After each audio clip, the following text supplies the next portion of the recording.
Hi friends, ఒకప్పుడు పక్షులు తమ కిలకిల రావాలతో పల్లెకు మేల్కొలుపు పలికేవి.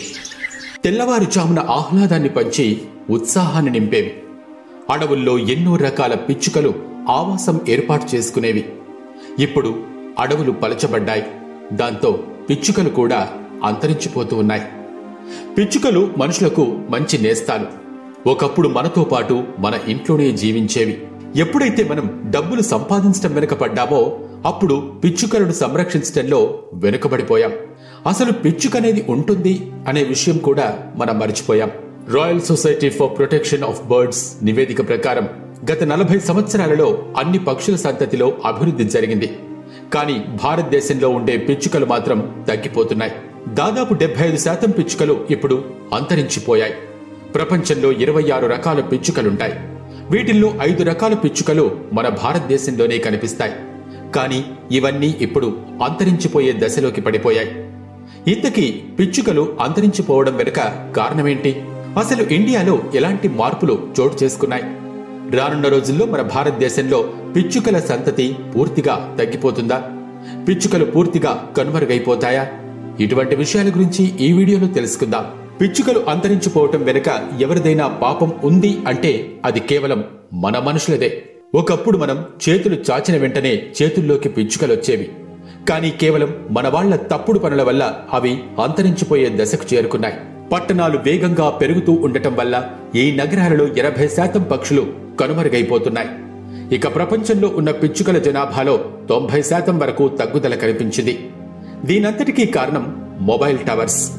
ఈ మొబైల్ టవర్స్ లేకపోతే మన మొబైల్ ఫోన్స్ పనిచేయవు. మన డిజిటల్ ప్రపంచం మొత్తం ఆగిపోతుంది. ఈ టవర్స్ వల్ల మనకి ఎన్నో ఆరోగ్య సమస్యలు వస్తూనే ఉన్నాయి. కానీ ఈ టవర్స్ కారణంగా నోరులేని జీవులు కూడా శిక్ష అనుభవిస్తున్నాయి. ఈ మొబైల్ టవర్స్ నుండి విడుదలయ్యే రేడియేషన్స్ పక్షుల మెదడును సమతుల్యం కోల్పోయేలా చేస్తుంది. నాన్ ఎన్ఓసి రేడియేషన్స్ ఈ మొబైల్ టవర్స్ నుండి విడుదలవుతూ ఉంటుంది. వీటిలో ఎలక్ట్రోమాగ్నెటిక్ రేడియేషన్ ఉంటుంది. వీటి నుండి మైక్రోవేవ్ రేడియేషన్ విడుదలవుతుంది. ఈ టవర్స్ ఎక్కడైతే ఉంటాయో అక్కడ ఎక్కువ రేడియేషన్ ఉండటం వల్ల పక్షుల మెదడు మీద ప్రభావం చూపిస్తుంది. ప్రతిసారి పక్షులు ఈ మొబైల్ టవర్స్ దగ్గరకు రావటం వల్ల అవి ప్రాణాలు కోల్పోతాయి. ఈ టవర్స్ వల్ల మనకి లాభం కలుగుతుంది, కానీ నష్టం మాత్రం ఈ మూగజీవులు అనుభవిస్తున్నాయి. ఇక పిచ్చుకలు అంతరించిపోవడానికి మరో ముఖ్య కారణం అగ్గిపెట్టె లాంటి ఇల్లు. చిన్నప్పుడు మీరు ఒక విషయం గమనించే ఉంటారు.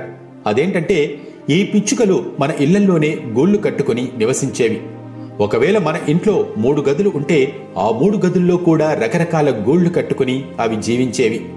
ఇంతకుముందు చెప్పినట్టు పిచ్చుకలు మనకు మంచి నేస్తాలు. అవి మన ఇళ్లల్లోనే గూడు కట్టుకుని ఉండటం వల్ల వాటి గుడ్లు కూడా సురక్షితంగా ఉంటాయి. ప్రస్తుతమైతే మన ఇళ్లల్లో ఏసీలొచ్చాయి. తలుపులు కిటికీలు అన్నీ మూసిపెట్టుకుని ఉండటం వల్ల పిచ్చుకలు గూడ్లు పెట్టుకోవడానికి చోటే లేకుండా పోయింది. ఇక ఏసీ ఎగ్జాస్ట్ ఫ్యాన్ ఉన్న చోట అది గూడు కట్టుకుని ఉండలేదు. ఎందుకంటే ఆ ఫ్యాన్ల నుండి ఇంటిలో ఉన్న వేడి గాలి బయటకు విడుదలవుతూ ఉంటుంది. పిచ్చుకలు కూడా మనలాగే వెచ్చని వాతావరణంలోనే జీవిస్తూ ఉంటాయి. ఏసీ ఫ్యాన్ నుండి విడుదలయ్యే వేడి వాతావరణంలో అవి నివసించలేవు. అవి తొందరగా చనిపోయే అవకాశం కూడా ఉంది. ఇక ఈ పక్షులు అంతరించిపోవటానికి మరో ముఖ్యమైన కారణం ఏంటంటే మనం పంట పొలాల మీద వేసే రసాయనిక ఎరువులు, క్రిమి సంహారక మందులు. మామూలుగా ఆహార ధాన్యాలను పండించడానికి మనం యూరియా వంటి కెమికల్స్ వాడుతూ ఉంటాం. నిజం చెప్పాలంటే ఈ విషయాన్ని మనం కూడా తింటున్నాం. అయితే మన శరీరం పెద్దదిగా ఉండటం వల్ల మన మీద వెంటనే ప్రభావం చూపించటం లేదు. అందుకే యూరియాని స్లో పాయిజన్ అని కూడా అంటారు. ఇటువంటి యూరియా మొక్కల మీద పిచికారీ చేసినప్పుడు ఆ ధాన్యాలను తినే పిచ్చుకలు యూరియాను కూడా తింటున్నాయి. ఆ చిన్న చిన్న ప్రాణులు ఈ విషపూరితమైన రసాయనాల వల్ల అర్ధాంతరంగా చచ్చిపోతున్నాయి. ఇక క్రిమిసంహారక మందులు నేలలో ఉండే చిన్న చిన్న పురుగుల వరకు కూడా వ్యాపిస్తుంది. ఆ పురుగులన్నీ చనిపోతూ ఉండటం వల్ల పిచ్చుకలకు ఆహారం దొరకదు. పిచ్చుక తన పిల్లల్ని వేగంగా అభివృద్ధి చేసేందుకు చిన్న చిన్న పురుగులనే వాటికి దానాగా ఇస్తాయి. కానీ ఈ పురుగులనేవే లేకుండా మనం చేస్తూ ఉన్నాం. కాబట్టి ఆ చిన్న పక్షి పిల్లలకు ఆహార కొరత ఏర్పడుతోంది. ఒకవేళ ఆ పక్షి పిల్లలు మందులతో నిండిన పురుగులను తిన్నప్పటికీ వాటి ఆయుష్షు క్షీణిస్తోంది. పంట పొలాలలో యూరియా, పెస్టిసైడ్స్ వంటివి ఎక్కువవుతూ ఉంటే చిన్న చిన్న పక్షి పిల్లలు ఈ రసాయనిక పదార్థాలను తట్టుకోలేక చచ్చిపోతాయి. ఒకప్పుడు మన ఇంట్లో ఏవైనా శుభకార్యాలు చేసినప్పుడు మనం ఇంటి ముందు మొక్కలు నాటేవాళ్లం. ఈ మొక్కలు పెద్దవైతే ఆ చెట్ల మీద పక్షులు గూళ్లు కట్టుకుని నివసించేవి. ఇప్పుడు మోడర్న్ సొసైటీలో మనం మొక్కలు నాటడం లేదు. ఒకవేళ ఇంటిలో మొక్కలు పెంచుకున్నా సరే ఫారెన్ మొక్కలను మాత్రమే పెంచుకుంటూ ఉన్నాం. ఇండోర్ ప్లాంట్స్ అంటూ చిన్న చిన్న మొక్కలను పెంచుకుంటూ ఉండటం వల్ల వాటి మీద పక్షులు గూళ్లు కట్టుకోలేవు. ఈ ఫారెన్ ప్లాంట్స్ చూడటానికి అందంగా కనిపిస్తాయి, కానీ వాటి వల్ల ఎలాంటి ఉపయోగం కూడా ఉండదు. సరే, మన ఇంటిలో చెట్లు పెంచుకోలేం, కానీ ఎక్కడైనా చెట్లు కనిపిస్తున్నా సరే మనం విచక్షణారహితంగా నరికేస్తూ ఉన్నాం. ఈ చెట్లతో ఇంటికి కావలసిన చెక్కను సమకూర్చుకుంటూ ఉన్నాం. ఒకప్పుడు అడవులు ఉన్న చోట ఇప్పుడు పెద్ద పెద్ద ఫ్యాక్టరీలు నిర్మిస్తూ ఉన్నారు. ఇలా చెట్లను పూర్తిగా నరికేస్తూ అడవులను తుడిచిపెట్టేస్తూ ఉన్నారు. మరి అలాంటప్పుడు పిచ్చుకలు ఎక్కడ నివసిస్తాయి? ఒకప్పుడు పిచ్చుకలకు ఆవాసమైన అడవులు ఇప్పుడు హైవే రోడ్లుగా మారిపోతున్నాయి. రోడ్ల పక్కన ఉండే చెట్లు కూడా నాశనమైపోతున్నాయి. మనిషికి నీడనిచ్చే చెట్టుకే నీడ లేకుండా పోతోంది. మన దేశంలో ఏది పెరిగినా పెరక్కపోయినా జనాభా మాత్రం విపరీతంగా పెరిగిపోతోంది. జనాభా విషయంలో చైనాకు కూడా మనం గట్టిపోటీ ఇస్తున్నాం. చైనాను దాటేసి ఇండియా జనాభాలో నెంబర్ 1 పొజిషన్కి వెళ్లిపోయింది. మరి ఇంత జనాభా పెరిగినప్పుడు జనాలు జీవించడానికి కూడా ఇల్లుండాలి. అడవులను నరికేసి నగరాలను నిర్మిస్తున్నారు. ఆ నగరాల్లో మొబైల్ టవర్స్, ఏసీలు విచ్చలవిడిగా వాడుతున్నారు. అందువల్ల పక్షులు విపరీతంగా కనుమరుగవుతున్నాయి. ఈ ప్రకృతిలో ఏదీ కూడా నిరుపయోగంగా ఉండదు.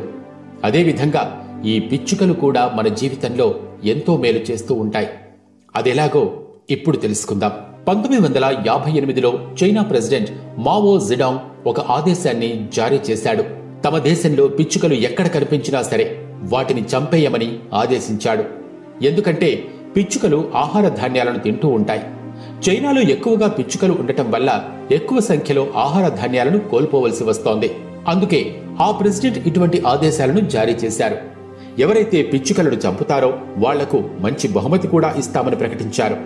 దాంతో కొన్ని సంవత్సరాల్లోనే చైనాలో పిచ్చుకలు పూర్తిగా అంతరించిపోయాయి. దాంతో పంట పొలాల్లో క్రిమికీటకాల సంఖ్య పెరిగిపోయింది. 1959లో కొన్ని కోట్ల సంఖ్యలో పురుగులు దాడి చేశాయి. పంట పొలాలను పూర్తిగా నాశనం చేశాయి. దాంతో 1960లో చైనాలో కరువు ఏర్పడింది.